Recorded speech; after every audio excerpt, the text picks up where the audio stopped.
Definition नहीं दूंगा मैं, कोई उसकी क्लासिफिकेशन नहीं देने वाला, वो पता ही है सबको। ठीक है ना। होम्योपैथिक अंडरस्टैंडिंग हम इस चीज की कैसे लेके आ सकते हैं, बात मेन उसके बारे में किया जाएगा। हमने पहले भी इस बारे में बार बार बात की है कि कन्फ्लिक्ट्स जो हैं किसी भी तरह के, जो हमारे जीवन में हम उनके साथ जूझते रहते हैं, चलती रहती हैं वो चीजें, वो कहीं ना कहीं हमारे फिजिकल पार्ट को इफेक्ट करना शुरू कर देती हैं। आगे चल के इसके बारे में ऑर्गेनल में भी बात होगी, जब एफोरिज्म्स आएंगे मेंटल डिजीज के ऊपर, फिर आगे इमोशनल डिजीज के ऊपर आएंगे कि हाउ इमोशंस जो हैं वो हमारे कॉर्पोरियल या फिजिकल बॉडी को अफेक्ट करना शुरू कर देते हैं, and what should be done in that. ठीक है ना। तो अब जब भी हम इन चीजों को समझते हैं या देखते हैं, मेडिसिन तो है ही है जरूरी देनी उस हिसाब से, लेकिन मेडिसिन के साथ साथ एक कंसोलेशन, एक बेसिक अंडरस्टैंडिंग, कहां पे हमने किस चीज को सुधारना है, ये भी बताना बहुत जरूरी होता है। ठीक है ना, ये बताना जरूरी होता है ताकि पेशेंट उस चीज के साथ अवेयर हो जाए। प्रॉब्लम यही है कि हम अवेयर नहीं है चीजों के साथ, हो रही हैं हमारे अंदर भी घट रही हैं, हमारे बाहर भी घट रही हैं। आप अभी बैठे हो, सुन रहे हो, देख रहे हो मोबाइल के ऊपर, आपको अंदाजा भी नहीं होगा कि आपकी बॉडी इस टाइम कितने टेंस सिचुएशन में है। फिजिकल बॉडी, माइंड की तो हम बात ही नहीं कर रहे। कभी 5 मिनट बैठना आंखें बंद करके और धीरे धीरे करके एक एक मसल को रिलैक्स करके देखना, आपको इस चीज का अंदाजा होगा कि आप बिना मतलब के कितनी टेंस होके बैठे थे, बिना मतलब के। कंधों को रिलैक्स करके देखना, चेहरे को रिलैक्स करके देखना, पीठ को रिलैक्स करके देखना, हाथों को रिलैक्स करके देखना, आपको इस चीज का अंदाजा होगा। और क्यों, उस क्यों का पता भी नहीं हमें। We are not aware with क्यों, हमें नहीं पता हम क्यों हैं ऐसे, जो कि पता होना चाहिए। So as a doctor, patient को इस चीज से अवेयर करवाना भी हमारा फर्ज है। ठीक है ना, ताकि वो आगे इस बात का ध्यान रखे कि मैंने, अगर मेरे साथ ऐसा कुछ होता है या मैं इस बहाव में फिर से बहता हूं, तो मैंने किस चीज का ध्यान रखना है ना। चलो,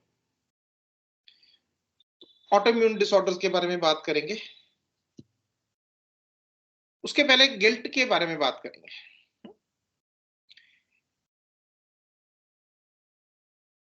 एक चलो एक केस देखते हैं, पहले केस कर लेते हैं पहले। मैंने स्क्रीन शेयर नहीं ना की अभी।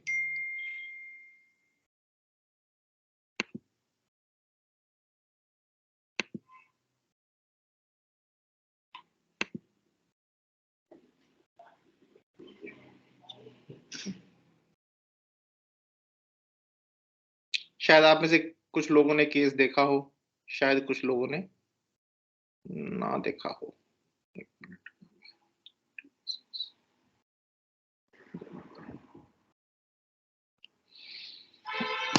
तो ये इनका केस है, शॉर्ट में करेंगे, ज्यादा नहीं करेंगे उसको। This is a case of rheumatoid arthritis. She came on 4th of April 2017.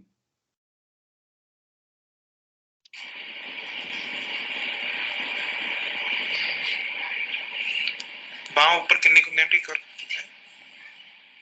तो बात चल रही है ऊपर तक, क्योंकि मैं जटरियां लगाई हूं ना ऊपर। हाँ जी हाँ जी। तो मैं उनको पूछ रहा था कि बाजू कितनी ऊपर तक जाती है आपकी, दूसरी, तो वो करके बता रहे हैं। और इस टाइम वो अभी स्टीरॉइड्स ले रहे थे, स्टीरॉइड एंड पेन किलर उन्होंने लिए हुए थे। तो बात चल रही है ऊपर तक, क्योंकि मैं जटरियां लगाई हूं ना ऊपर। हाँ जी हाँ जी। और हाथ लगाने की कोशिश करती रही। ठीक है जी, दूसरी ठीक है। हाँ हाँ हाँ ते गर्दन ऊपर नीचे होंगी इतना प्रॉपर ठीक है। तो उनमें अभी जो मेजर प्रॉब्लम थी वो है शोल्डर्स को लेके, एल्बोज को लेके, और मोस्टली जो नीज और हिप्स हैं उनको लेके ज्यादा प्रॉब्लम थी इनमें। अभी सब शुरू कैसे हुआ, मैं एक शॉर्ट में स्टोरी बताता हूँ इनकी, कि इनका बेटा, उसको फीवर हो गया, बुखार हो गया, उसको हॉस्पिटल में एडमिट करना पड़ा। डेंगू था शायद, या एक मिनट।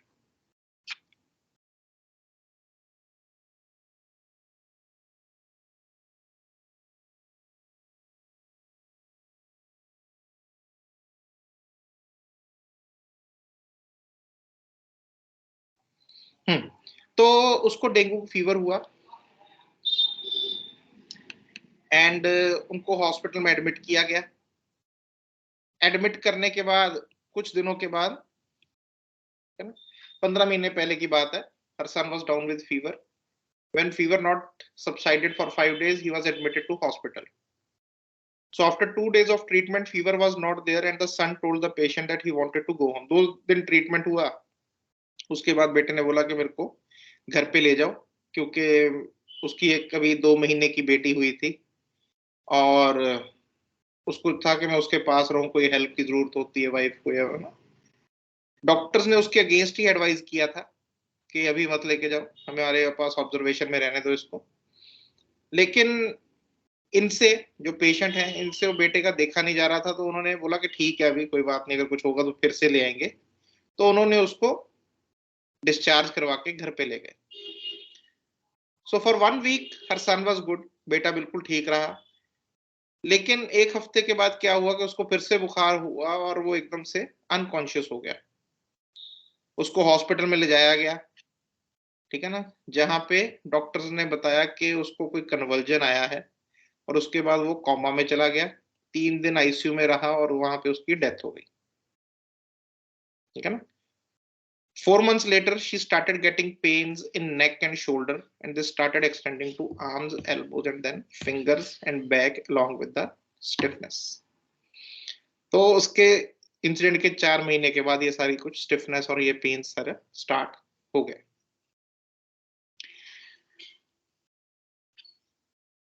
ये तो चलो एक पार्ट है, यहाँ पे एक बोन्स या मसल्स हमारे इन्वॉल्व है।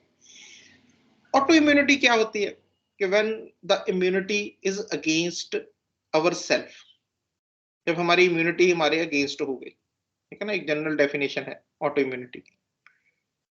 प्रोसेसेस कुछ अलग है इसके, ठीक है ना, ऐसे नहीं है जैसे कंप्लीटली हमारी बुक्स में, पैथोलॉजिकल के बुक्स में दिए हैं। लेकिन हाँ, there is something which is basically acting against the body.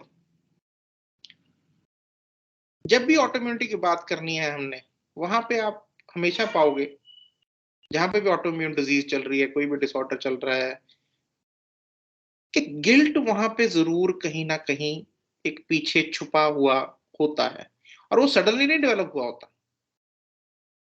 Suddenly increase जरूर हुआ होगा, लेकिन डेवलप वो कई सालों से हो रहा है। वो एक फीलिंग जो है वो कई सालों से हो रही है डेवलप। कैसे होती है? It is a feeling of having committed some wrong और फेल्ड इन एन ऑब्लिगेशन, और of not having carried out a responsibility. एक फीलिंग होती है कि मेरे से कुछ गलत हुआ है, मेरे को कुछ करना चाहिए था जो मैं नहीं कर पाया, या फिर मेरी कोई रिस्पॉन्सिबिलिटी थी जो मैं पूरी नहीं कर पाया। It arises from our learnings pertaining to the points of right and wrong. ये बहुत इंपॉर्टेंट पॉइंट है। ये आता कहां से है? गिल्ट आता कहां से है? इसकी शुरुआत होती है हमारी लर्निंग्स में से। जो भी हमने लर्न किया हुआ है कि सही क्या होता है और गलत क्या होता है, ठीक है ना, सही क्या होता है और गलत क्या होता है। चीटिंग करना एक गलत बात है। बच्चे ने डर की वजह से चीटिंग की, इसके बारे में हमने पहले भी बात की हुई है कि बच्चे चीटिंग करते क्यों है तो पीछे डर है। डर की वजह से चीटिंग कर ली, चीटिंग के बाद अभी उसको गिल्ट खा रहा है कि मैंने चीट करके नंबर लिए। दोनों ही लर्निंग्स है। जो डरा हुआ है वो भी लर्निंग में से आया है, जो ये अभी गलत फील कर रहा है वो भी लर्निंग में से आया है। ठीक है ना, हमने सीखी है ये चीजें कि ये सही है, ये गलत है, ये सही है, ये गलत है, according to different cultures, according to different regions, country. ठीक है ना, जैसे जैसे सोसाइटी चेंज होती है, राइट एंड रॉन्ग जो है कुछ कुछ इसमें चेंजेस आती रहती हैं। तो the realisation of all the wrong doings which we supposedly do can invoke the feeling of guilt. हमारे हिसाब से हमने ये चीज गलत की, मेरे हिसाब से। हो सकता है सामने वाले को वो चीज गलत ना लग रही हो मेरी की हुई, लेकिन मेरे हिसाब से मेरी ये फीलिंग है कि मैंने यार गलत किया ये। So when we keep doing things in a wrong way, supposedly, we feel we are not the right person to do that job. धीरे धीरे करके हम जितना अंदर बोलते रहते हैं कि ये गलत हो गया मेरे से, मैंने ये गलत किया है, मुझे ये नहीं करना चाहिए था, मुझे ये ऐसा नहीं वैसा करना चाहिए था, मैं वैसा कर लेता तो ऐसा हो जाता। ये जो गणित चलता रहता है, मैथमेटिक्स कैलकुलेशन चलती रहती है हमारे अंदर, वो एक बेसिक फीलिंग हमारे अंदर लेके आती है कि मैं सही इंसान नहीं हूं, मैं इन रिस्पॉन्सिबिलिटीज के लिए सही इंसान नहीं, मैं इन फैमिली के लिए, अपने फैमिली मेंबर्स के लिए सही इंसान नहीं, मैं अपने दोस्तों के लिए, रिलेटिव्स के लिए सही इंसान नहीं, मैं सोसाइटी के लिए सही इंसान नहीं। तो we basically start losing our self worth.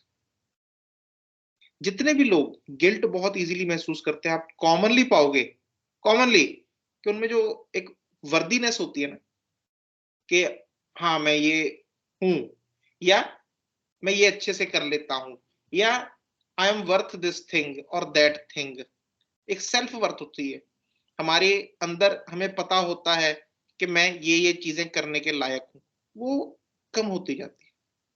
They are basically losing their self worth because of this guilt and because of the feeling that they are not the right person to do these things। ठीक है ना, so we feel we are not good at doing things. एक general feeling आनी शुरू हो जाती है कि मेरे से चीजें अच्छे से नहीं होती, और ये हमारे अंदर प्रोड्यूस करती है एक सेल्फ डीवैल्यूएशन की फीलिंग। हम अपने आप को डीवैल्यू करते हैं, और उसके साथ साथ एक अनवर्दीनेस आनी शुरू हो जाती है। So we start going into state of being, telling ourselves, I am not a good mother, good father, wife, husband, doctor, citizen, or in general, not a good person. And we start feeling responsible for state of other people and places। हम उन चीजों में जो जो गलत हो रहा है उसमें अपनी रिस्पॉन्सिबिलिटी फील करने शुरू कर देते हैं। ये गिल्ट का नेक्स्ट स्टेप होता है। पहले is losing self worth, second is feeling responsible for state of other people, for the state of place, for the state of things. घर में गंद पड़ा हुआ है, मैं कसूरवार हूं क्योंकि मैंने साफ नहीं किया।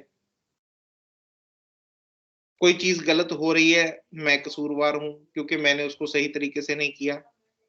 मेरे मदर फादर दुखी हैं क्योंकि मैं कसूरवार हूं क्योंकि मैंने उसको सही तरीके से नहीं किया। ठीक है ना, आज बेटा बीमार है, बेटी बीमार है क्योंकि मैंने ध्यान नहीं दिया। पहले से ही ध्यान देता या देती तो ये बहुत अच्छे से होता। So all these things basically जो है वो हमारे अंदर एक अनवर्दीनेस और एक false responsibility of state produce करना शुरू कर देती है। और जैसे हमने पहले बात की है कि हम जितना एक चीज को बार बार बार बार दोहराते हैं वो उतना ही हार्ड होनी शुरू हो जाती है अंदर। वो हमारी अवेयरनेस से सब कॉन्शियस में जानी शुरू हो जाती है। स्टार्ट हम अवेयरिंगली करते हैं उसको, शुरू अवेयरनेस ही होती है, लेकिन धीरे धीरे करके वो एक सब कॉन्शियस लेवल पे गिल्ट का रूप ले जाती है। And who wants to love a person who is not good. Society में ऐसे इंसान को कौन प्यार करेगा, कौन पसंद करेगा, कौन उसके साथ रहना चाहेगा? नॉट इवन अवरसेल्व्स, हम भी नहीं रह सकते। जो हमारी इमेज में इंसान हमने बना रखा है अपने आप को, हम उसके साथ कैसे रह सकते हैं? सो थर्ड स्टेप शुरू होता है, we start hating ourselves and feel we are not good enough to be loved by others. हम खुद को हेट करना शुरू कर देते हैं। जैसे हम किसी दुश्मन को नफरत करते हैं, वैसे ही हम अपने आप को नफरत करते हैं। We become our own enemy, we become self critical. तो अब जैसे हम बिहेव कर रहे हैं, शरीर भी वैसे ही बिहेव करेगा। शरीर भी अपना एनिमी खुद बनना शुरू हो जाता है। Body responds in the same way, it becomes against itself. Immunity which is suppose to protect us, वही हमारी एनिमी बन गई, ऑटो इम्यूनिटी में आ गई। ठीक है ना, जो प्रोसेसेस हमारे अपने आप को ठीक करने में लगने चाहिए, वो हमें बीमार कर रहे हैं वो processes. So in analysing cases of autoimmunity, we need to consider these learning which make us feel guilty, and they need to be addressed while searching for remedy. ठीक है, सो रेमेडी को तो सर्च करना ही है, लेकिन a healthy consolation is also required to break these patterns of thinking. Medicine तो अपना काम करेगा ही, लेकिन एक एजुकेट करना, उनको इन चीजों का रियलाइज करवाना कि ये चीजें जो हैं ऐसे नहीं होती कि सही और गलत में मत डिवाइड करो उसको। ठीक है ना, और हमेशा कोशिश करो कि गलत ना देखो हर चीज के अंदर। आप जो सही भी कर रहे हो उसको तो देखो। गलतियां हो जाती हैं बट दे आर लेसन्स, उससे सीख लेते हैं, चाहे कितना ही बड़ा लेसन क्यों ना हो, वो सीखने के लिए होती है। ठीक है ना, so you have to also console them. लेकिन आप भी कंसोल या एजुकेट तब करोगे जब आप खुद इस चीज से जानते हो। नहीं तो आपको पेशेंट की बात ही सही लगने लग जाएगी, यार सही तो है, इसको तो ऐसा फील होना ही चाहिए, तो नॉर्मल है फील होना। नॉर्मल नहीं होता।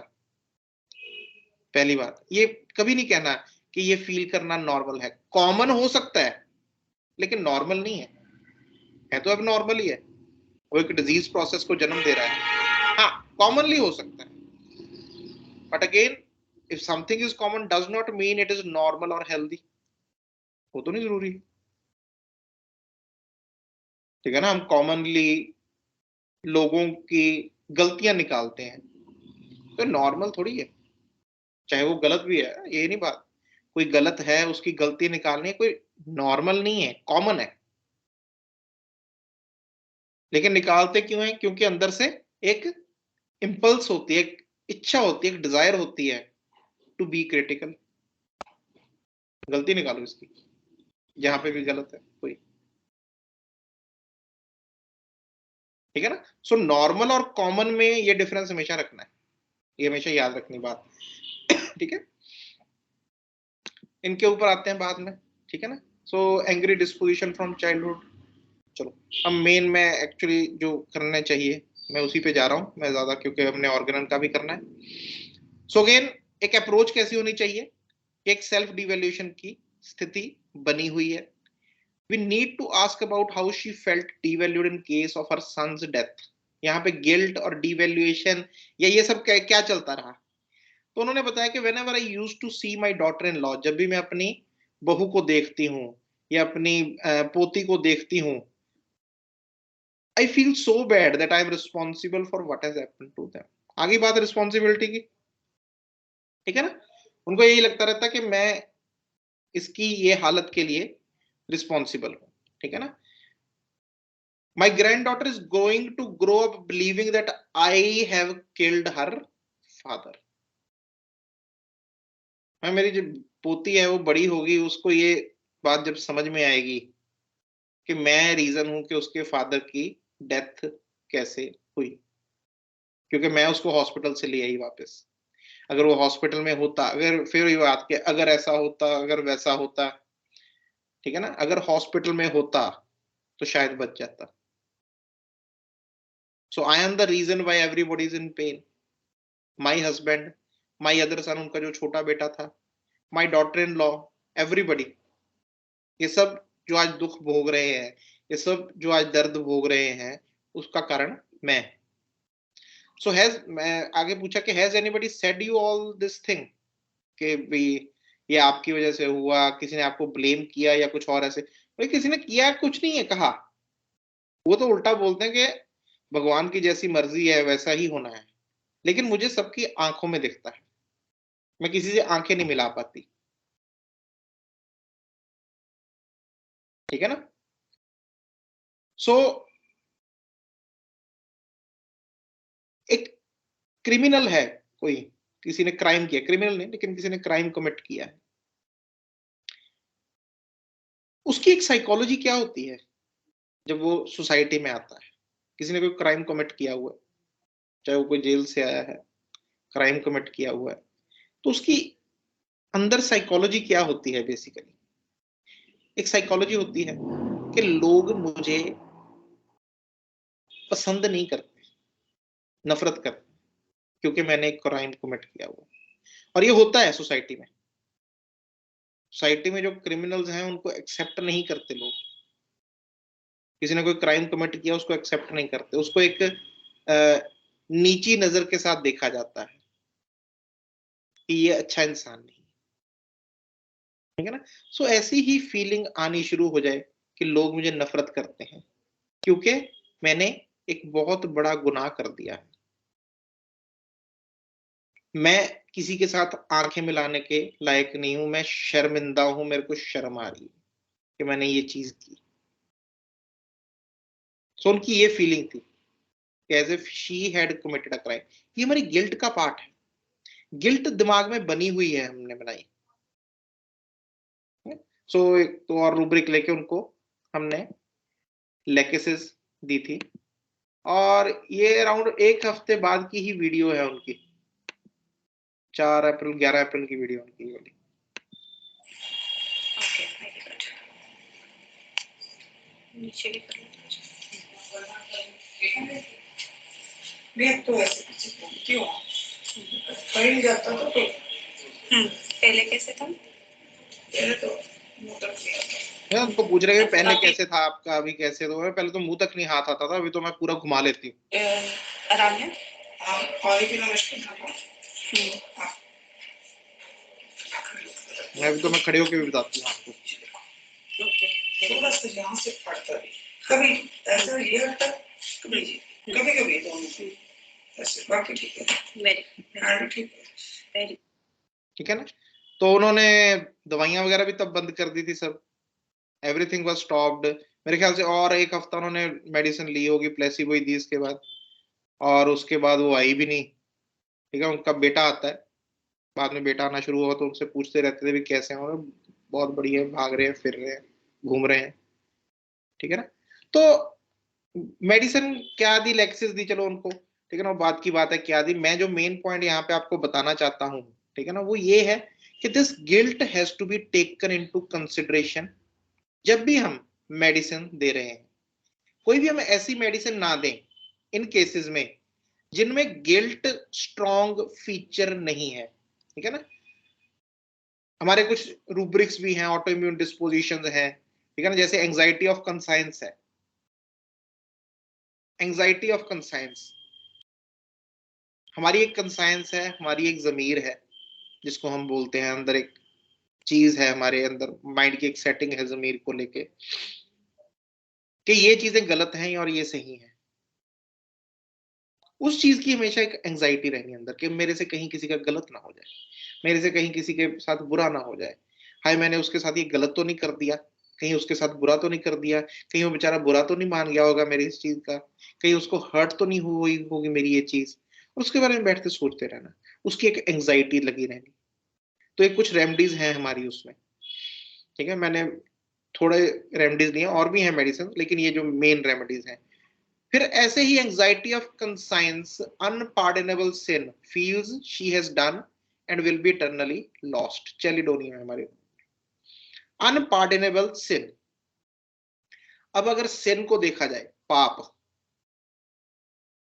पाप का concept is religious concept, religion में से आता है पाप और पुण्य।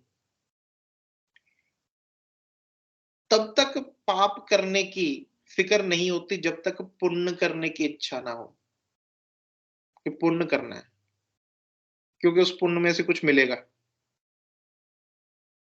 ठीक है, चलो हमारा जीवन कट जाएगा या जन्म जन्म मरण में नहीं फंसेंगे, whatever the concept is behind that thing, ठीक है। लेकिन वहां से एक हमारी पाप की समझ आती है कि ये चीज करना पाप है, जो भी है किसी भी धर्म के हिसाब से।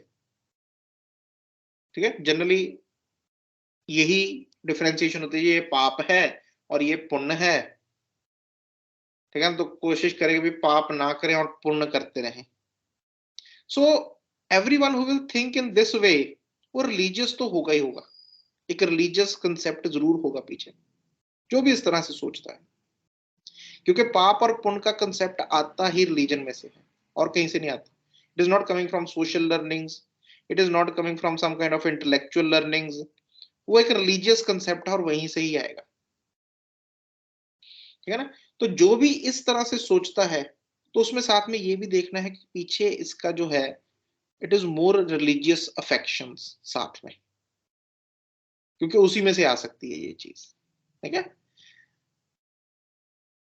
So similarly feeling of neglected his duty, ये भी एक गिल्ट है कि मैंने अपनी ड्यूटी नहीं निभाई अच्छे से। Send away his days of grace, ये एक बाइबल का कंसेप्ट है, डेज ऑफ ग्रेस उसको बोला जाता है कि भगवान ने कुछ दिन दिए हैं ग्रेस के, ग्रेस पीरियड होता है ना कि ये कुछ दिन है इसमें ठीक कर लो सब कुछ। ठीक है ना, कि वे कुछ दिन दिए हैं एक्स्ट्रा हमें अपने गलतियों को सुधारने के लिए, और मैंने उसको भी गलत कर करके वेस्ट कर दिया। हमारे यहाँ पे जनरली कैसे दिखता है, ठीक है ना, एक जनरल कंसेप्ट जो भी किसी को है पाप का, एक पेशेंट थे जो पोडोफाइलम से ठीक हुए थे बिकॉज ऑफ दिस थिंग। वो यहाँ पे बड़ा फैमिली ओरिएंटेड इंसान है, मदर फादर यहाँ पे थे, उनको एक अपॉर्चुनिटी मिली ऑस्ट्रेलिया जाने की विद फैमिली मतलब विद वाइफ। लेकिन कुछ ऐसा रीजन बना कि उनकी एक बेटी थी छोटी 2 साल की, वो उसको नहीं लेके जा सकते थे वहां पे, क्योंकि जब तक वो सेटल नहीं होते वो बेटी को नहीं लेके जा सकते थे। तो बेटी को पीछे छोड़ना पड़ा, मदर फादर भी यहीं पे थे, वो दोनों हस्बैंड वाइफ ऑस्ट्रेलिया चले गए। अब ऑस्ट्रेलिया चले गए, वहां पे जाके उनको ये अल्सरेटिव कोलाइटिस होना शुरू हो गया, बहुत बढ़ गया, लूज मोशन, बड़े भयंकर लूज मोशन आने, कभी कभी ब्लड भी आना साथ में। तो जब उनसे बात की, मैंने थोड़ा पूछा इस चीज के बारे में, तो उन्होंने कहा भाई सर, एक ना अंदर से अपने आप को लेके बड़ी नफरत सी टाइप बनी रहती है कि हमने अपने एम्बिशन को मुख रख के मैंने ये कैसा फैसला ले लिया कि मेरे माँ बाप बेचारे अकेले वहां पे हैं, मेरी छोटी सी बेटी वहां पे है, और मैं इतना फंसा हुआ हूँ इस चीज में कि ना तो मैं अभी इसको इधर कर पा रहा हूँ ना उधर कर पा रहा हूँ। बस ऐसे ही दिमाग में आता है, पता नहीं कितना बड़ा पाप हो गया भी, जो दिन मेरे को माँ बाप की सेवा में लगाने चाहिए थे मैं इधर ये काम कर रहा हूँ, उधर अच्छा वाला काम था मेरा, लेकिन वो दोस्तों ने बोला, रिश्तेदारों ने बोला, मैं उनकी बात सुन के यहाँ पे आ गया। है ना, so there is basically a feeling of sinned कि मैंने बहुत बड़ा पाप कर दिया, कहीं पे बड़ी गलत कर दे काम। कभी कभी ये चीज पीछे को देख के भी सोचते हैं भी आज हमारे साथ ऐसा हो रहा है तो हमने बहुत कहीं पाप किए हुए हैं, बंदा बैठ के सोचता रहता है तो मैंने वो भी गलत किया था, वो भी गलत किया, हुआ तो पाप ही है मेरे हाथ से। ठीक है ना, सो एक फीलिंग अंदर बनती जाती है, अगेन वही बात कि मैं बड़ा गलत हूं, मैं अच्छा इंसान नहीं हूं, एक सेल्फ हेट्रेड की फीलिंग आ रही। रिस्पॉन्सिबिलिटी स्ट्रॉन्ग, अगेन एक गिल्ट का पार्ट है। जितने भी रिस्पॉन्सिबल लोग हैं, जितने भी रिस्पॉन्सिबल, आप देखना अपने आसपास, मैंने पहले भी ये बात की हुई है, उनका जीवन कोई रिलैक्स्ड जीवन नहीं होता, कोई रिलैक्स्ड जीवन नहीं होता उनका, हमेशा किसी ना किसी चीज में फंसे हुए। काम हो गया ठीक है, नहीं हुआ तो उसकी गिल्ट कि ये रिस्पॉन्सिबिलिटी नहीं पूरी कर पाया मैं अपनी, कोई ना कोई तो रह ही जाती है, कोई ना कोई नहीं पूरी हो पाती, इंसान सब कुछ तो नहीं कर सकता पूरा। ठीक है ना, सो these things are seen in Aurum metallicum, carcinosinetrum self very strongly, torments himself, अपने आप को टॉर्मेंट करना किसी भी तरीके से, आप अपने आप को हर्ट तभी करोगे जब अपने आप को पसंद नहीं करोगे।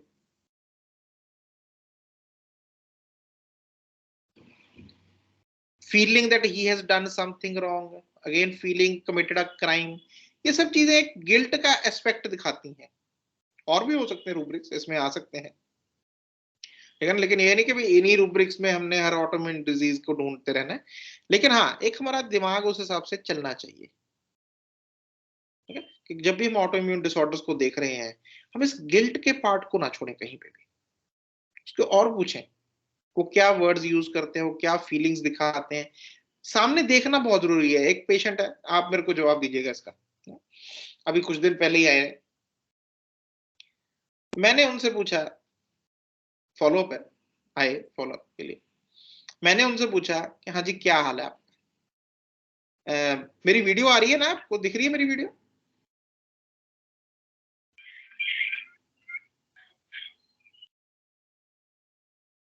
मेरी वीडियो दिख रही है? Yes sir.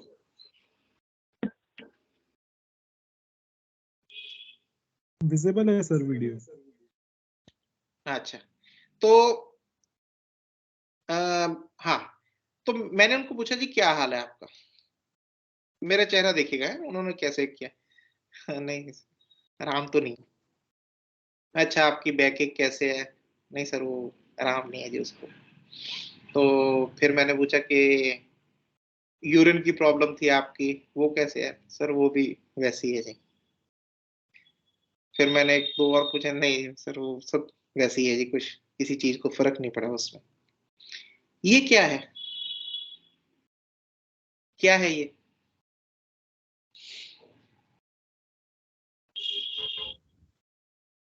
हाँ जी हाँ जी, बोलिए बोलिए।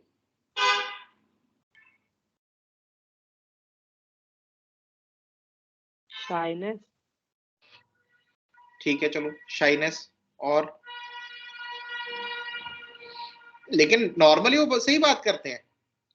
अगर उनसे मैं पूछूंगा कि फॉर एग्जांपल, अच्छा मेरे को थोड़ा इसके बारे में बताइए, पीठ दर्द कैसे होती है? वो सर पीठ दर्द जब तब होती है ज्यादा जब ना मैं झुक के काम करता हूँ, जब कहीं से उठना हो बैठ के, फिर पीठ दर्द होती है। वैसे वो सही बात करते हैं, लेकिन जब ये चीज पूछी, शर्मिंदगी, जैसे हम लोग टेस्ट में आंसर नहीं दे पाते हैं वाइवा वगैरह का, तभी है जी शर्मिंदगी। शर्मिंदगी, लेकिन ठीक तो मैं नहीं कर पा रहा, उसको क्या शर्म आ रही है? डॉक्टर तो उसने चूज किया ना सर, हैं? डॉक्टर तो उसने चूज किया ना सर।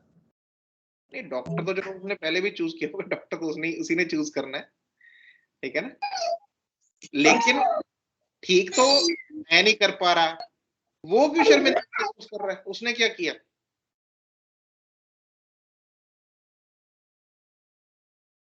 आप हर्ट होंगे सर, हैं? आप हर्ट होंगे। जैसे अगर वो ऐसे बोले कि अ, सही नहीं हो रहे हैं तो आप हर्ट होंगे उस चीज से, तो वो इस तो अभी चीज भी को बोल लेके, रहा है कि मैं सही नहीं हूँ तो बोल तो अभी आपको बुरा ना लग जाए।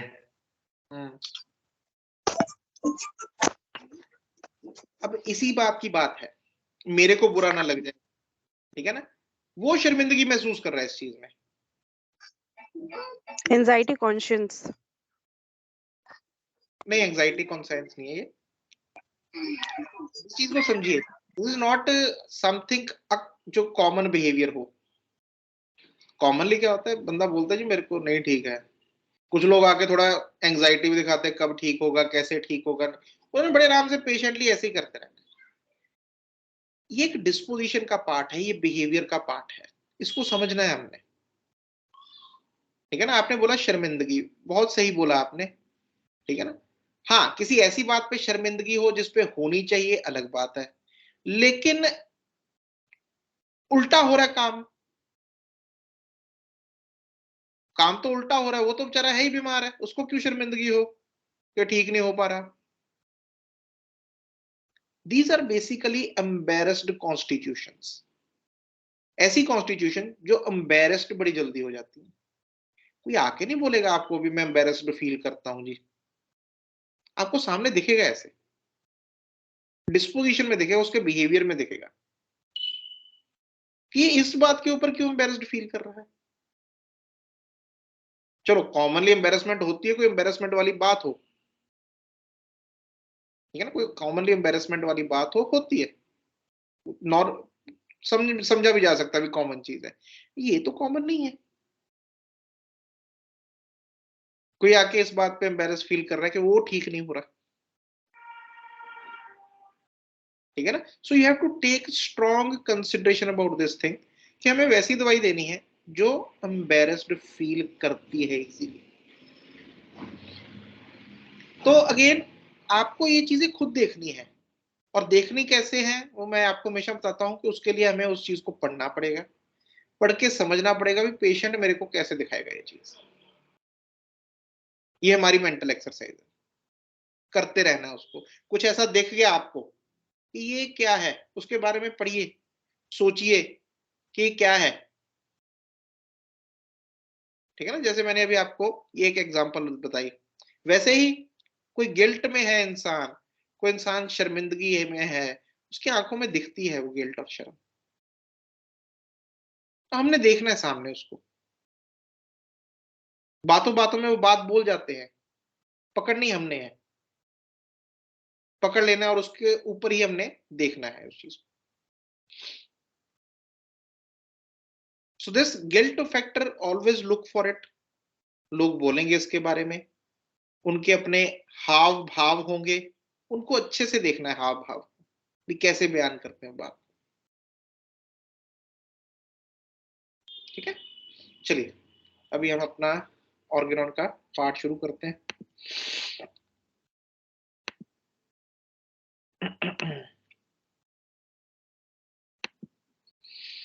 तो हमने एफोरिज्म 133 तक किया था।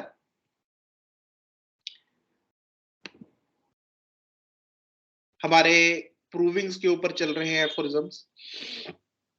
सो 134, all external influences, more especially medicines, possess the property of producing in the health of the living organism a particular kind of alteration peculiar to themselves. Her external influence, कोई भी किसी तरह का एक्सटर्नल इन्फ्लुएंस है, ठीक है ना, उसमें प्रॉपर्टी होती है किसी भी लिविंग ऑर्गेनिज्म की हेल्थ को डिस्टर्ब करने की और एक पर्टिकुलर वे में करने की, और मोर स्पेशली द मेडिसिन्स, और जिनको हम मेडिसिन कहते हैं, जिनमें मेडिसिनल प्रॉपर्टीज हैं, उनमें तो ये प्रॉपर्टी स्पेशली पाई जाती है। लेकिन but all the symptoms peculiar to a medicine do not appear in one person, लेकिन एक ही इंसान में उस मेडिसिन के सब सिम्टम्स जो उस मेडिसिन के peculiar है वो नहीं आ सकते, नॉर ऑल एट वंस, और ना ही एकदम से आ सकते हैं, ठीक है ना, nor in the same experiment, ना ही एक प्रूविंग में या उस एक्सपेरिमेंट में आ सकते हैं, but some occur in one person chiefly at one time, others again during a second or third trial. बड़ी बार आप प्रूविंग्स पढ़ोगे, उसमें दिया होता है कि प्रूवर है, इस दिन इसका ये सिम्टम आया, इस दिन इसको ये सिम्टम आया, दूसरे वाले को ये सिम्टम आया था, अलग अलग दिया होता है, क्योंकि according to our disposition, according to our sensitivities, हम उन सिम्टम्स को प्रूव करते हैं, हम उन मेडिसिन को प्रूव करते हैं। तो हर किसी में वो एक तरह से नहीं आते, हर किसी में सारे सिम्टम्स नहीं आते, एक एक्सपेरिमेंट में सारे सिम्टम्स नहीं आते, कुछ सिम्टम किसी में आते हैं, कुछ किसी में, कुछ किसी में, ठीक है ना। किसी कुछ सिम्टम पहली ट्रायल में आते हैं, कुछ दूसरी में आते हैं, कुछ तीसरी में आते हैं, उसी एक इंसान में भी। In another person, some other symptoms appear, but in such a manner that probably some of the phenomena are observed in the 4th, 8th or 10th person, which had already appeared in the 2nd, 6th or 9th होना चाहिए,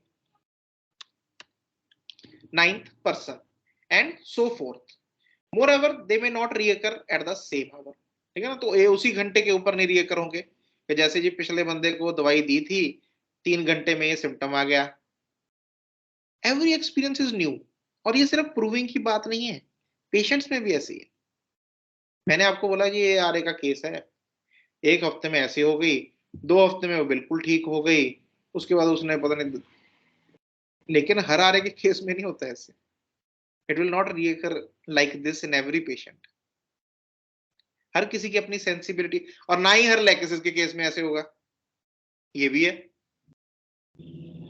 ठीक है ना। तो कुछ students या कोई कई बार डॉक्टर्स भी ये सवाल पूछते हैं कि जी कितनी देर वेट करना है दवाई देने के बाद। देर की बात नहीं है, आपने देखना है कि उसमें चेंजेस क्या आ रही हैं। मेडिसिन का काम है चेंज लेके आना, सिंपल। आप कोई भी दवाई देते हो, उसका क्या काम है, चेंज लेके आना। या तो सही गलत चेंज या गलत चेंज, चेंज तो लाना ही चाहिए उसको। हम पढ़ रहे हैं कि every medicinal substance possesses the power to influence the living organism. अगर वो हेल्दी को चेंज ला सकती है तो डिजीज में भी चेंज लेके आएगी, ठीक है ना। तो डॉक्टर केंट भी इसी बात के ऊपर बात करते हैं कि आपकी दवाई देने के बाद अगर कोई चेंज ही नहीं आ रही, कोई चेंज नहीं आई, ना अच्छी ना बुरी, ना एग्रावेशन हुई ना एमिलरेशन हुई, तो मेडिसिन गलत है आपकी। तो उसमें आप जितनी मर्जी देर वेट करते रहो, जितनी मर्जी देर वेट करते रहो, आप दवाई आपकी गलत है। क्योंकि कुछ ना कुछ तो चेंज आनी चाहिए थी एट द माइन्यूटेस्ट लेवल। लेकिन साथ में हमारी भी वैसी ऑब्जर्वेशन या पूछने की टेंडेंसी होनी चाहिए कि हम माइन्यूटेस्ट चीज तक पूछें और ऑब्जर्व करें। एक पेशेंट आते हैं मेरे पास, अभी आज भी आके गए हैं वो। उनको प्रोस्टेट की प्रॉब्लम थी पहले, उन्होंने उसका ऑपरेट करवा लिया। ऑपरेट के बाद यूरिन की कोई प्रॉब्लम नहीं थी ऑपरेट करने से पहले, ऑपरेट करने के बाद यूरिन की प्रॉब्लम शुरू हो गई, और ड्रिबलिंग शुरू हो गई यूरिन की, ड्रॉप ड्रॉप आता है और बहुत बर्निंग होती कहते हैं, ठीक है ना। कॉन्स्टिपेशन हो गई, बहुत बर्निंग होती है, कुछ भी खाते हैं बहुत बर्निंग होती है। चलो उनको कोई मेडिसिन दी गई, मेडिसिन के बाद उनको हफ्ते के बाद बुलाया गया। वो हफ्ते के बाद आते हैं, उनके चेहरे के ऊपर जो उदासी थी, दुख था, दर्द का, एक निराश सा चेहरा ऐसे करके बैठे थे। नेक्स्ट टाइम वो आए, वो ऐसे करके बैठे। मैंने पूछा क्या हाल है, वो बोला कोई चेंज नहीं, कोई फर्क नहीं, वैसे ही बर्निंग है, वैसे ही यूरिन की प्रॉब्लम है, सब कुछ वैसे ही है। लेकिन मेरे को देखने में पता लग रहा है भी बंदा ठीक है, पहले से ठीक है। इसका चेहरा बता रहा है, जो इसके चेहरे के ऊपर एक सैलो लुक थी, एक पेलनेस थी, वो आज नहीं है, आज ये ठीक है। तो ये हमने देखना है, हमें इतने माइन्यूटेस्ट लेवल तक पेशेंट को देखना है कि पेशेंट बोल रहा है कि मेरे को आराम नहीं है, हाँ ठीक है, उसको आराम नहीं है उसके सिम्टम्स में, लेकिन पेशेंट ठीक लग रहा है, पेशेंट ठीक है। अब वो बर्दाश्त कर पा रहा है इस चीज को। पेन तो है, उसको डाउट नहीं किया जा सकता कोई पेन नहीं है, लेकिन पेन को सहने की जोर, एनर्जी आ गई अंदर, ठीक है ना। सो मेडिसिन का यही तो काम है कि चेंज प्रोड्यूस करना। तो अगर कोई भी चेंज ना प्रोड्यूस करे तो फिर उस मेडिसिन के साथ वेट करना तो कोई मतलब ही नहीं बनता। हाँ, अब नेक्स्ट है कि वो एग्रावेशन कर रही है, एमिलरेशन कर रही है, किसी पर्टिकुलर पार्ट को एमिलरेट करके जनरल को एग्रावेट कर रही है तो गलत है, उस पर तो वेट करना ही नहीं हमने। सिर दर्द तो ठीक कर दिया, लेकिन वीकनेस आ गई जी बाद में, भूख चली गई मेरी, नींद नहीं आ रही, सिर दर्द ठीक है मेरा। तो एक पर्टिकुलर को ठीक करके जनरल पेशेंट बीमार हो गया, गलत है, वो गलत है, ठीक है ना। So the thing is not कि भी कितने दिन वेट करनी चाहिए, नहीं, बात यह है कि उन दिनों में आपने देखना क्या है, उसमें क्या चेंजेस आप एक्सपेक्ट करते हो कि उसमें ठीक हो। आपको आज दवाई दे रहे हो, अगली बार पता होना चाहिए कि भी क्या चेंजेस आएंगी तेरे में। पहले जनरल्स ने इंप्रूव होना है, पहले पेशेंट ने इंप्रूव होना है, फिर उसके पर्टिकुलर्स इंप्रूव होने शुरू होंगे, क्योंकि बीमार भी ऐसे ही हुआ था वो, और ठीक भी ऐसे ही होगा, ठीक है। सो इस चीज को हमेशा ध्यान में रखना है कि दवाइयां हर तरह से हर किसी में एक जैसे ही चेंजेस नहीं प्रोड्यूस करती, किसी में किसी तरह की करती हैं, किसी में किसी तरह की करती हैं, during provings also and during cure processes also.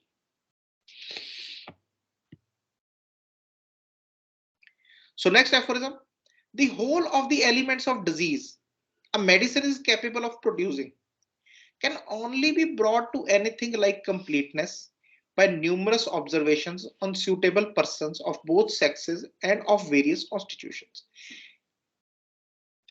एक मेडिसिन कौन कौन से डिजीज के एलिमेंट्स को ठीक कर सकती है, वो जानने के लिए ये जो एक्सपेरिमेंट्स हैं इनको मेल्स फीमेल्स के ऊपर, अलग अलग कॉन्स्टिट्यूशंस के ऊपर, कोई ओबीज है उसके ऊपर, कोई थिन है उसके ऊपर, कोई मेंटली एक कॉन्स्टिट्यूशन का है, कोई दूसरी कॉन्स्टिट्यूशन का है, ठीक है ना, कोई सेंसिटिव है, कोई रोबस्ट है, तो हर किसी के ऊपर उसको देख के प्रूव करना पड़ता है कि ये कैसी कैसी चेंजेस लेके आ सकती है ना.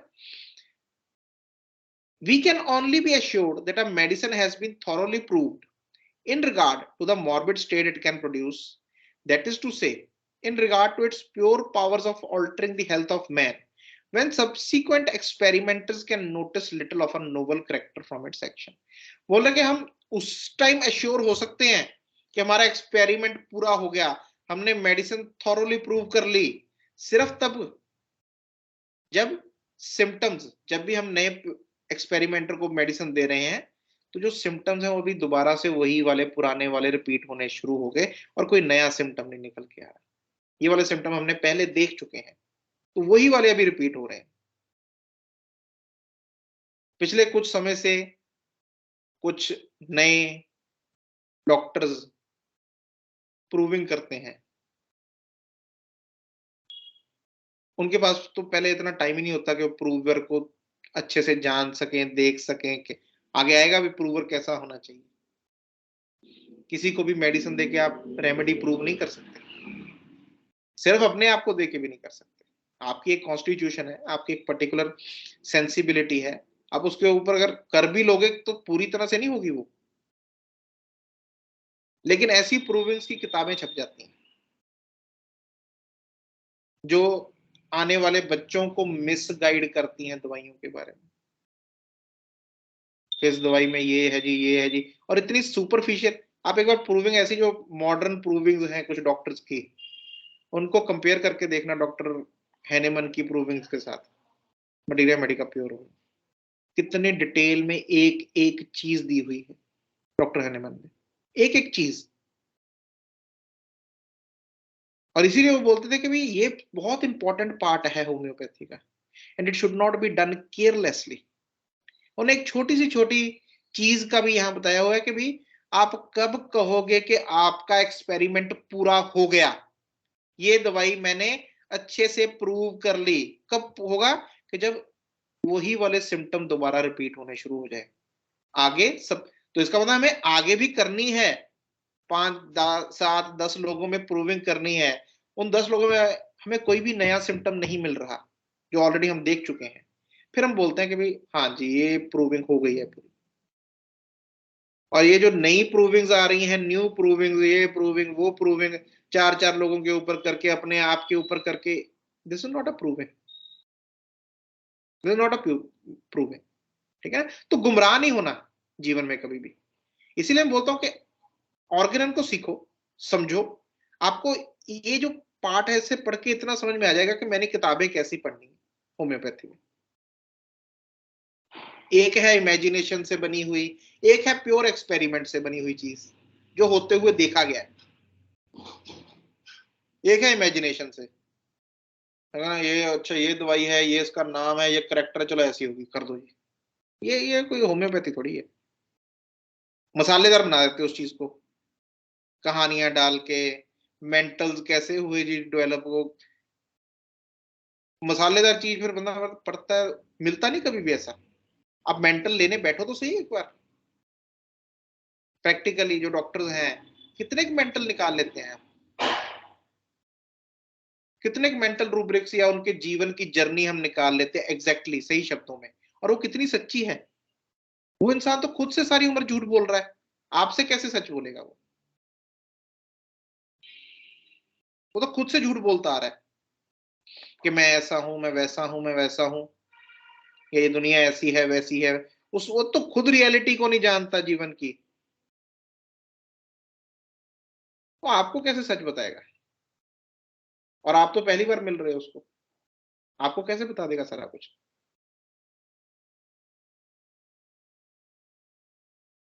ठीक है ना. ठीक है, मेंटल्स हैं जरूरी, लेकिन जो बहुत कंक्रीट आपको मिल रहे हैं, सॉलिड मिल रहे हैं, स्पेकुलेशंस नहीं, कहानियां नहीं, तो स्ट्रांग होना चाहिए सामने कि हैगा ये।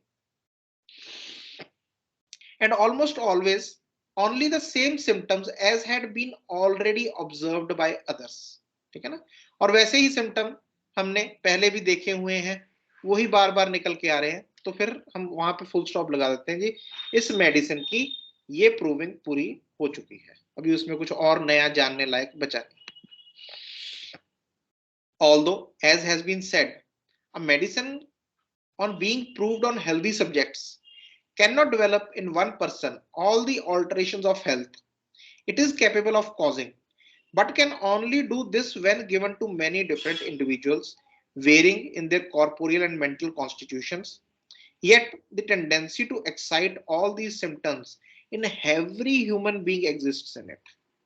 बोले ठीक है, मैं ये बता रहा हूं आपको कि जब हम हेल्दी सब्जेक्ट्स के ऊपर ये दवाइयां प्रूव करते हैं तो ये अलग अलग इंडिविजुअल्स में अलग अलग फिजिकल और मेंटल कॉन्स्टिट्यूशंस में अलग अलग तरह के सिम्टम्स प्रोड्यूस करती हैं, लेकिन एक बात पक्की है कि ये सारे सिम्टम्स क्योर करने की टेंडेंसी ये हर ह्यूमन बीइंग में कर सकती है।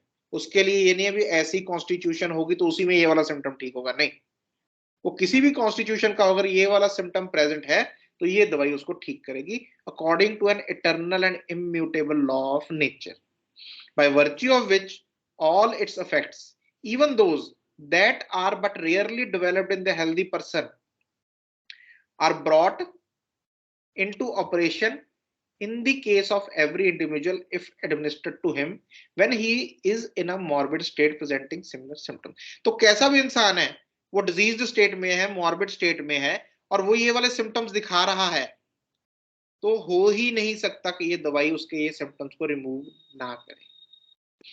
It then, even in the smallest dose, being homeopathically selected, silently produces in the patient an artificial state closely resembling the natural disease, which rapidly and permanently homeopathically frees and cures him of his original malady. और कैसे ठीक करती है, हम पहले करके आए हैं कि एक वैसी ही आर्टिफिशियल स्टेट प्रोड्यूस करती है होम्योपैथिकली, और वो रिप्लेस कर देती है आर्टिफिशियल डिजीज के साथ नेचुरल डिजीज को।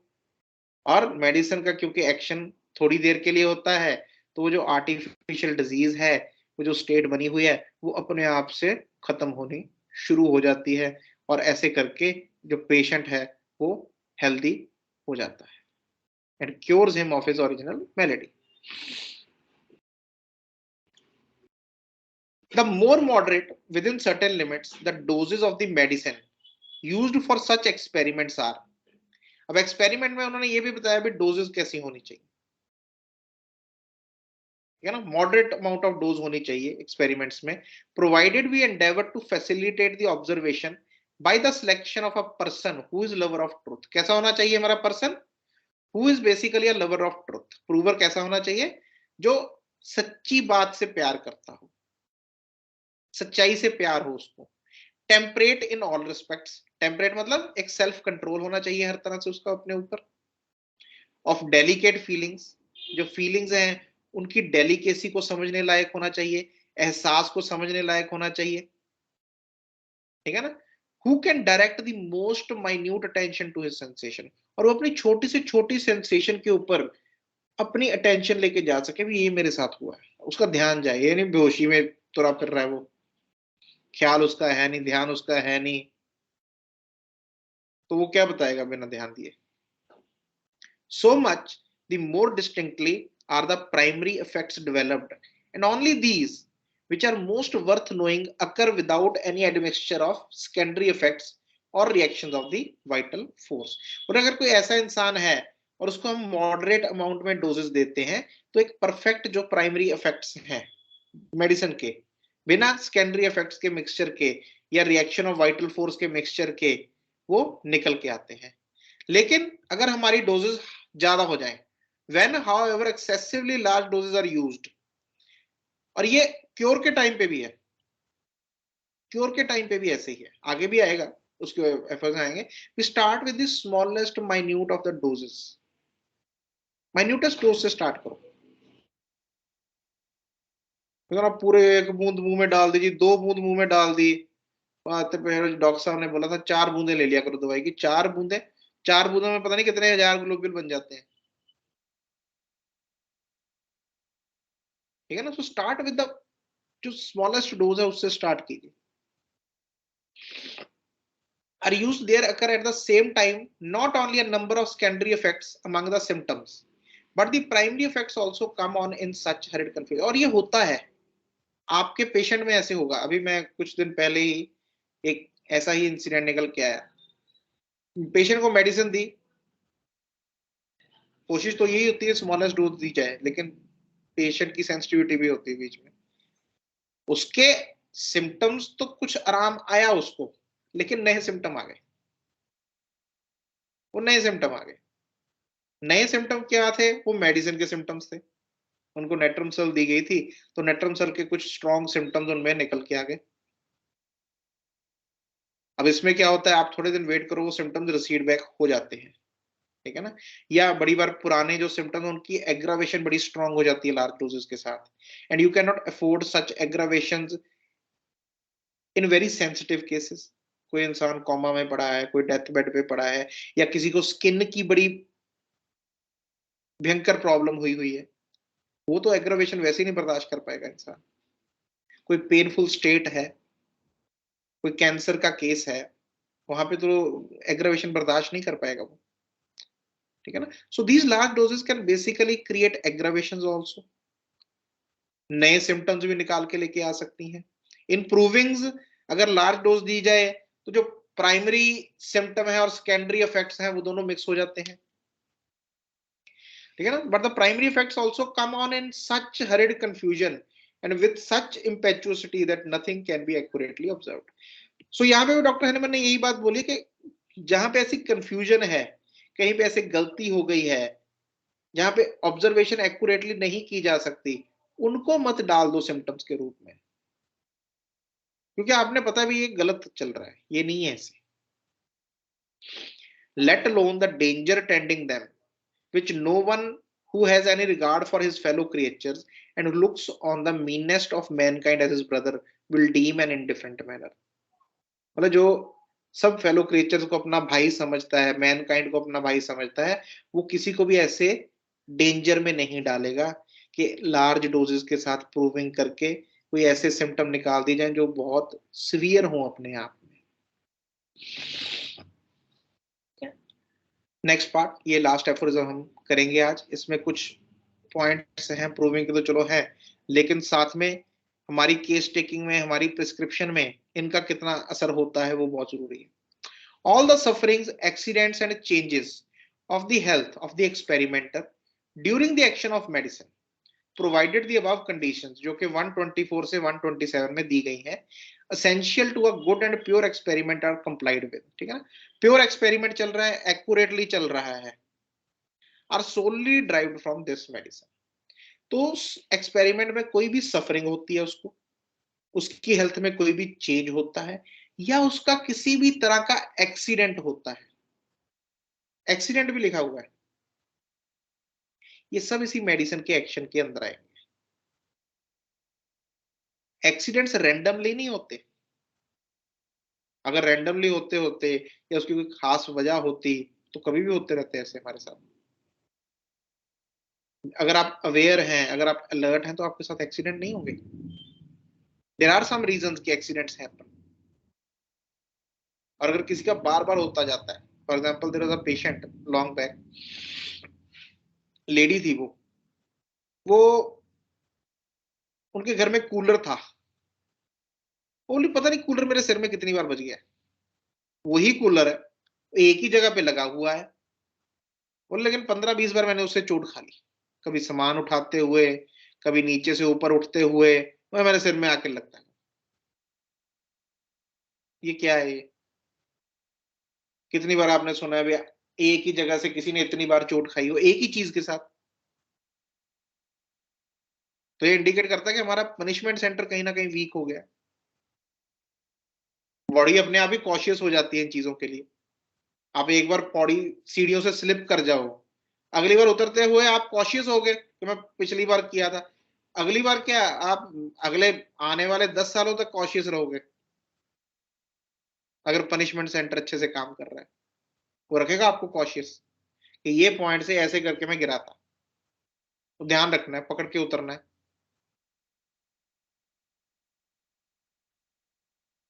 ठीक है ना? लेकिन these things basically indicate towards medicine. क्यों? क्योंकि प्रूविंग में भी ये मेडिसिन के एक्शन के अंडर ही आती हैं ऐसी चीजें, and must be regarded and registered as belonging peculiarly to this medicine as symptoms of this medicine. तो इसको बोल रहे कि उसके सिम्टम्स में रखना है इन चीजों को हमने, और केस टेकिंग में भी उसको एज सिम्टम रखना है कि एक्सीडेंट प्रोन है इंसान, इसका एक्सीडेंट के साथ एक रिश्ता है, होता रहता है इसके साथ।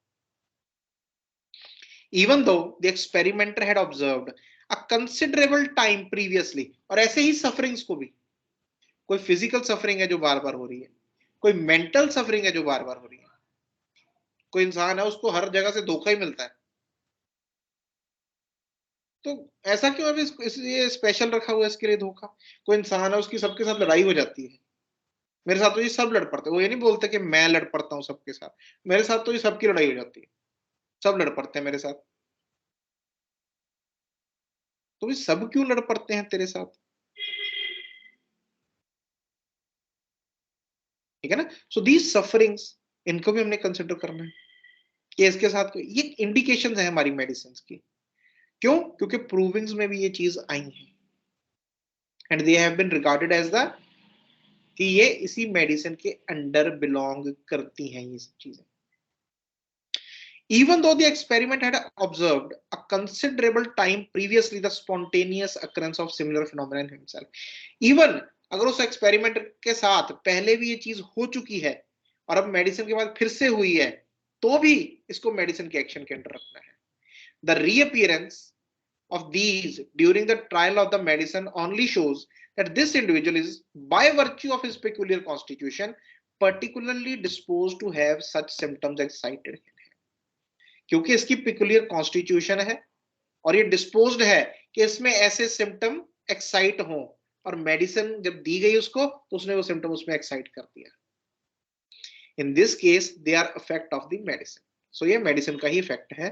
The symptoms do not arise spontaneously while the medicine that has been taken is exercising an influence over the health of the whole system. जब एक मेडिसिन है अपने इफेक्ट के अंदर, एक इन्फ्लुएंस के अंदर, एक हेल्थ को कंट्रोल कर रही है, तो सिम्टम्स अपने आप से नहीं आ जाते, अपने आप से नहीं आ जाएंगे कहीं से symptom, but they are produced by the medicine. वो मेडिसिन के उसके अंडर है, उसको मेडिसिन के सिम्टम्स रखना है, और जब हमने क्योर करना है अगर ऐसा कुछ है तो उसके थ्रू वो मेडिसिन ढूंढनी है कि ऐसा कौन सी मेडिसिन में होता है। ठीक है, चलिए आज का यहीं पे फिनिश करते हैं लेक्चर। कोई क्वेश्चन किसी को, किसी तरह का, किसी भी चीज के बारे में कोई क्वेश्चन? हाँ सर, हाँ जी, नमस्ते। हाँ जी, नमस्ते। सर ये जो अफोरिज्म 137 में आपने माइन्यूटस डोज के बारे में बात की थी, ये पोटेंसी की बात की थी, या जो हम ग्लोब्यूल्स वो जैसे 200 के ग्लोब्यूल्स बना के? पोटेंसी देनी, ग्लोब्यूल्स, ग्लोब्यूल्स। अच्छा जी, ठीक है ना? ठीक है सर। राउंड आगे आएगा भी कैसे हमने बनाना है। ऐसे माना जाता है कि एक ड्रॉप ऑफ मेडिसिन जो हमारे 10 नंबर के ग्रेन्स हैं उनको अराउंड 400 to 500 ग्रेन्स को मेडिकेट कर सकता है वन ड्रॉप ऑफ मेडिसिन। तो उसमें से हमने माइन्यूटेस्ट डोज देनी होती है 1 or 2 globules, that is considered to be the minutest dose.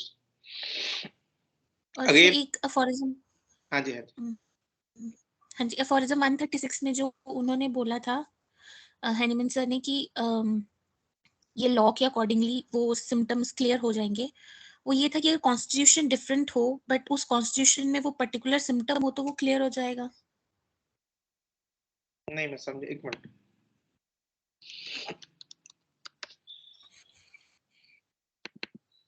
अब 136 की बात कर रहे हैं ना?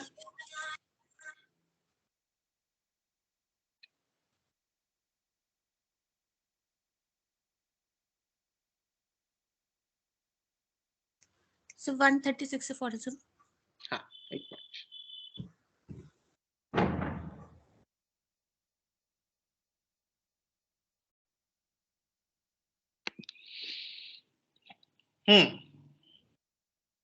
So इसमें है ना, in one person all the alteration of health it is capable of causing but can only do this when given to many different individuals varying in their corporeal and mental constitution.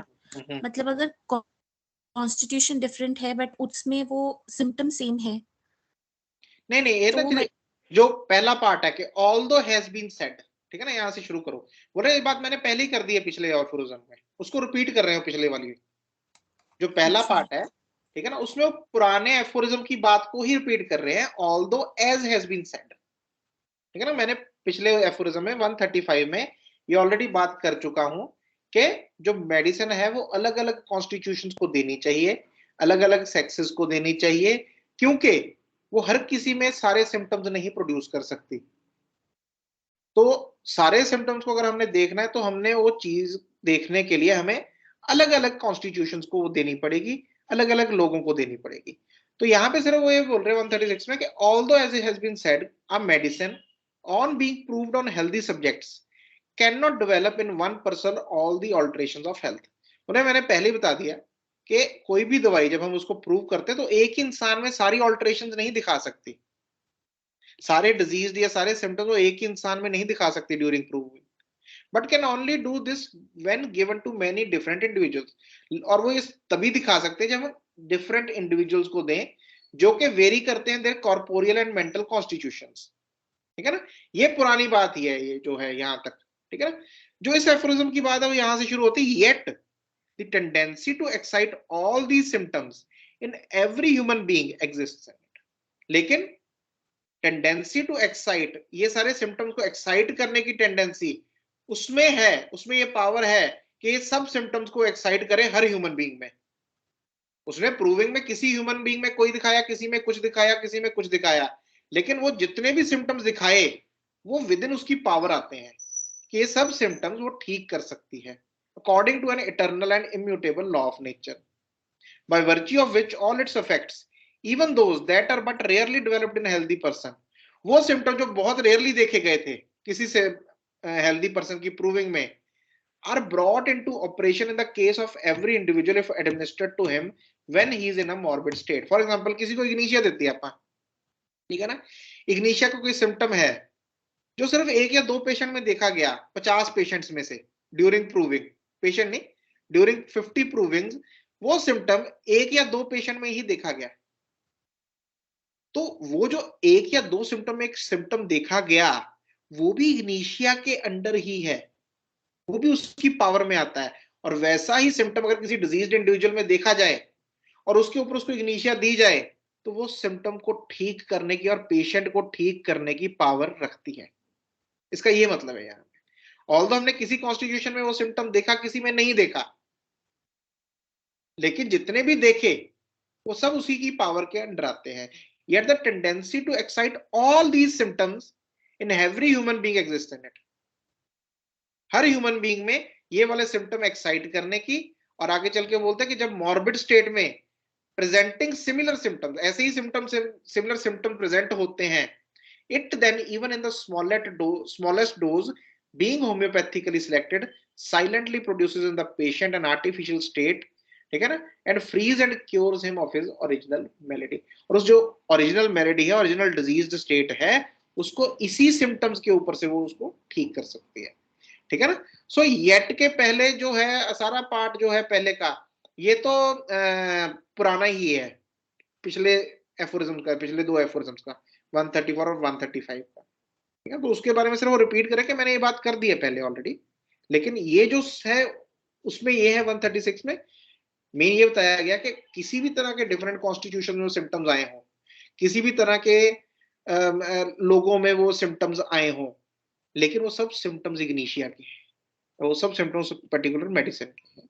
और जब भी वो देखा जाए और उसके हिसाब से बाकी सिम्टम्स के हिसाब से इग्निशिया दी जाएगी तो वो उसको ठीक करने की टेंडेंसी रखती है, चाहे वो कुछ ही लोगों में देखी गई है, ठीक है ना, चाहे वो रेयरली डेवलप हुआ है प्रूविंग में वो सिम्टम, लेकिन वो उसी का सिम्टम है। हाँ जी, ठीक है। और कोई क्वेश्चन?